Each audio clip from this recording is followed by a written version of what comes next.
Army से ही जाते हैं हमारे बच्चे, और आज आर्मी में ही खड़े कर दिया एक दूसरे के सामने।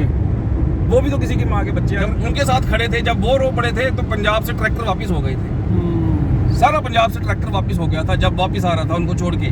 जब वो रो पाए भी मेरे भाई चले गए तो उनको वापस आना चाहिए। मान लीजिए आर्मी वालों को चोट लग जाती है तो वो किसके बच्चे हैं? हमारे भारत सरकार की है ना, हमारे भारत देश के ही बच्चे हैं ना, बाहर के तो है नहीं।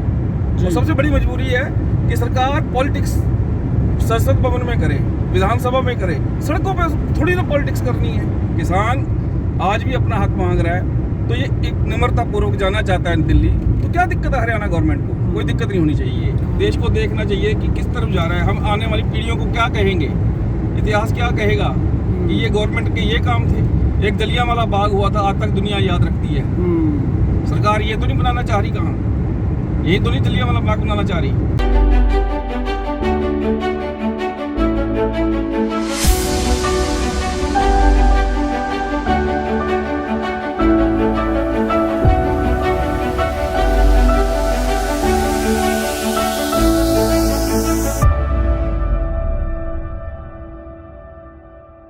नमस्कार दोस्तों, मैं हूं अभी शंभू बॉर्डर और एक शख्स मिले हैं हमें, हम उनसे बात करना चाह रहे हैं। सर नाम बताइए। और हमारा सवाल ये है कि ये किसान बैठे हैं यहाँ पर, तो ये जायज़ बैठे हैं या नाजायज़ हैं, और इनकी मांग क्या क्या है?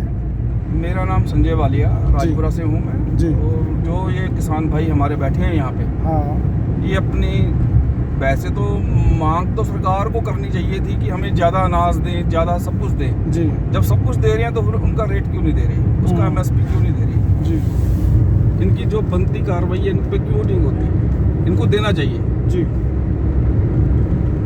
ऐसे ही नहीं बैठे, मेहनत है इनकी, मेहनत का मांग रहे हैं ये। सरकार कह रही है कि हमारे पास इनका बजट नहीं है, तो सरकार सोचे ना कहाँ से सोर्स लाने हैं उसने। ये किसानों का काम नहीं है। जब किसानों से कहा गया कि आप हरी क्रांति लाओ तो दिन रात कर दिया इन्होंने, एक हरी क्रांति लाए जी। सारे देश को अन्न दिया, पंजाब ने दिया जी। आज पंजाब का किसान सड़क पर बैठा है जी। सबसे शहीदियाँ पंजाब की ज़्यादा हैं, देश आज़ाद कराने से लेके आज तक। जो आज भी हमारा पंजाब का एक नौजवान शहीद हो गया परसों जी। होना नहीं चाहिए था, गोली लगी उसको, अच्छा नहीं है। किसने मारी थी गोली? सर ये बात तो आपको सबको पता है कि किसने गोली मारी, क्यों मारी। नहीं, हमको पता है, लेकिन हमारे व्यूअर्स जानना चाहते हैं ना, उनको नहीं पता। हरियाणा गवर्नमेंट की तरफ से आई है सर गोली जी। उनके जो मुलाजिम खड़े हैं वहाँ पे, हाँ। सिविल ड्रेस में खड़े हैं और गोलियां चला रहे हैं, और ये जो कर रहे हैं अच्छी बात नहीं है। सामने ही जवान, सामने ही किसान, जबकि हमारा देश की एक ही नारा, जय जवान जय किसान जी। ठीक है ना। तो ये गलत है, सरकार को सोचना चाहिए। संविधान तो राइट नहीं देता ना गोली चलाने का। संविधान राइट नहीं दे रहा, यही तो देखने वाली बात है कि कहाँ है हमारा आजाद देश आज, कहाँ जा रहा है, किस तरफ जा रहा है। लोगों को सोचना चाहिए, देश को देखना चाहिए कि किस तरफ जा रहा है। हम आने वाली पीढ़ियों को क्या कहेंगे, इतिहास क्या कहेगा कि ये गवर्नमेंट के ये काम थे। एक जलियांवाला बाग हुआ था, आज तक दुनिया याद रखती है। सरकार ये तो नहीं बनाना चाह रही, कहाँ यही तो नहीं जलियांवाला बाग बनाना चाह रही। तो किसान मजदूर की आवाज को दबाए क्यों जा रहा है देश के अंदर? सर ये दबा नहीं सकते, इनकी जरूरत नहीं है ये कि दबा सके। ये एक मजबूरी है कि आने वाली जो हमारे बुजुर्ग हैं, जो बैठे हैं यहाँ, वो ये चाह रहे हैं कि ऐसा कुछ भी ना हो कि किसी की माँ का लाल उजड़ जाए, माँ का घर उजड़ जाए। ये कुछ भी नहीं है इनके लिए। ये पहले भी देखा है सरकारों ने, आज भी देख रहे हैं, आगे भी देखते रहेंगे। किसान आज भी अपना हक मांग रहा है तो ये एक निम्रता पूर्वक जाना चाहता है दिल्ली, तो क्या दिक्कत है हरियाणा गवर्नमेंट को? कोई दिक्कत नहीं होनी चाहिए। तो धरने से ही किसानों को ये अपना अधिकार क्यों लेना पड़ता है? सरकार को इस पर पहले से ही क्यों नहीं बात करते? सरकार को 4 दौर पहले कर चुकी है बात, 5वां दौर और तैयार है। अब इनका पता नहीं क्या करते हैं क्या नहीं करते। मेरे ख्याल से तो, मेरी समझ तो ये कहती है कि ये टाइम निकाल रहे हैं बस अपना।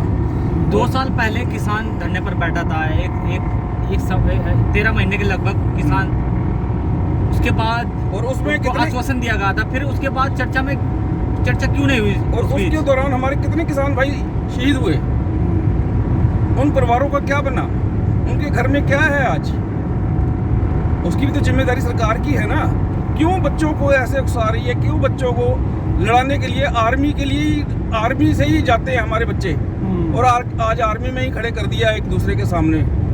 वो भी तो किसी की माँ के बच्चे हैं। अगर कल को मान लीजिए आर्मी वालों को चोट लग जाती है तो वो किसके बच्चे हैं? हमारे भारत सरकार की है ना, हमारे भारत देश के ही बच्चे हैं ना, बाहर के तो है नहीं। तो सबसे बड़ी मजबूरी है कि सरकार पॉलिटिक्स संसद भवन में करे, विधानसभा में करे, सड़कों पे थोड़ी ना पॉलिटिक्स करनी है।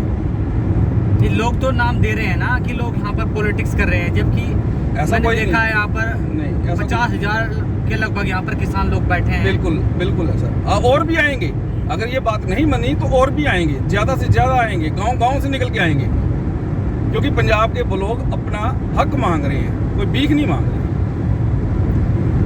जो लोग किसानों को खालिस्तानी कह रहे हैं उनके बारे में क्या कहना चाहोगे? उनको मालूम ही नहीं है खालिस्तान होता क्या है, मुंह में जो आया बोल दिया। तो यानी कि लोगों को गुमराह किया जा रहा है देश के अंदर, देश को ही गुमराह किया जा रहा है पंजाब के बारे में कि यहाँ खालिस्तानी रहते हैं। आप बना दो, जब बॉर्डर बना रखा है तो बना दो खालिस्तान, क्या दिक्कत है इसमें? बॉर्डर भी तो बना ही दिया ना। उधर राकेश टिकैत लगातार धरना दे रहे हैं, लेकिन लोग उनको भी कह रहे हैं कि इस बार धरने से दूर क्यों रहे राकेश टिकैत जी? धरना उनकी अपनी समझ है जी, उसके बारे में हम कुछ नहीं कह सकते। उनकी अपनी समझ है कि वो क्यों कह रहे हैं, क्यों नहीं कह रहे। उनको आना चाहिए। जब उनके साथ खड़े थे, जब वो रो पड़े थे, तो पंजाब से ट्रैक्टर वापस हो गए थे। सारा पंजाब से ट्रैक्टर वापस हो गया था जब वापस आ रहा था उनको छोड़ के। जब वो रो पाए भी मेरे भाई चले गए, तो उनको वापस आना चाहिए था। आज भी उनकी जरूरत भी है, अच्छे समझदार हैं, उनको भी आना चाहिए। किसान लोग हैं, अभी कब तक बैठेंगे यहाँ पर?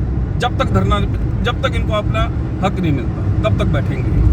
सरकार इस बार हक दे पाएगी इनका? क्यों नहीं देगी? हाथ जोड़ कर देगी। जब मेहनत ले सकती है हाथ जोड़ कर, तो मेहनत देनी भी पड़ेगी। बड़े चैलेंज के साथ कह रहे हैं आप? बिल्कुल सर, कहना पड़ेगा, क्योंकि यही हमारे पंजाब की खासियत है।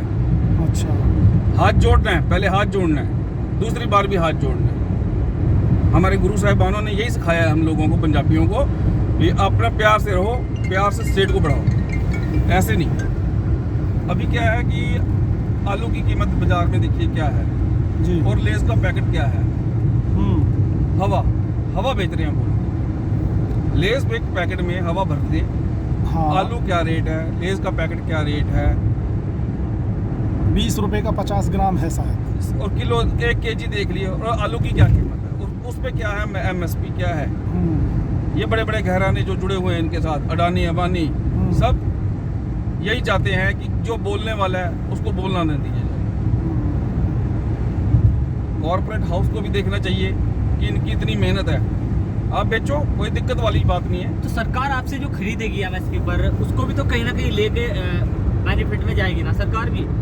सर सरकार को टैक्स मिलता क्यों नहीं है? मिलता है, सिर्फ एक तरफ ही क्यों देख रही है फिर वो? चलो ये भी बात रही, फिर वो एक तरफ क्यों नहीं देख रही है? किसानों की तरफ क्यों नहीं देख रही? उनकी मेहनत क्यों नहीं देख रही?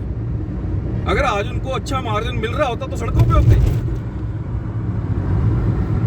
अच्छा मार्जिन नहीं मिल पा रहा उनको। सरकार जो आपसे खरीदेगी उसको भी तो बेचेगी ना कहीं ना कहीं पे। सर बेचेगी। तो ऐसा क्यों लग रहा है सरकार को कि सरकार घाटे में आ जाएगी? सरकार कभी भी घाटे में नहीं आती। सरकार के पास ऑलरेडी इतना टैक्स आ रहा है कि मतलब कि सोच भी नहीं सकते आप लोग। क्यों दिखाया जा रहा है कि बजट नहीं है किसानों के लिए, मजदूरों के लिए? बहुत बजट है सर, बजट बहुत है, सरकार के पास बहुत बजट है, पर उनकी मंशा नहीं है देने की। किसानों को ऊपर उठता देख के खुश नहीं है। हम देख रहे हैं किसान यहाँ पर पूरे इंतजाम के लिए आए हैं। हम कह रहे हैं कि यदि 2, 3, 5 साल भी यदि हमें ये अधिकार लेना पड़े तो हम यहाँ पर डट कर रहेंगे, यहीं पर रहेंगे। तो क्या लग रहा है कि इस बार मोदी सरकार कब तक आपको ये अधिकार दे देगी? ये सरकार की अपनी बेशर्मी है, किसी को हक मांगने के लिए कितना मजबूर करना कि आप 5 साल तक सड़कों पे बैठो। देखते रहिए नीलकमल टीवी। आपको अगर हमारा वीडियो अच्छा लगता है तो हमारे चैनल को सब्सक्राइब करिए, वीडियो को लाइक करिए, शेयर करिए। धन्यवाद।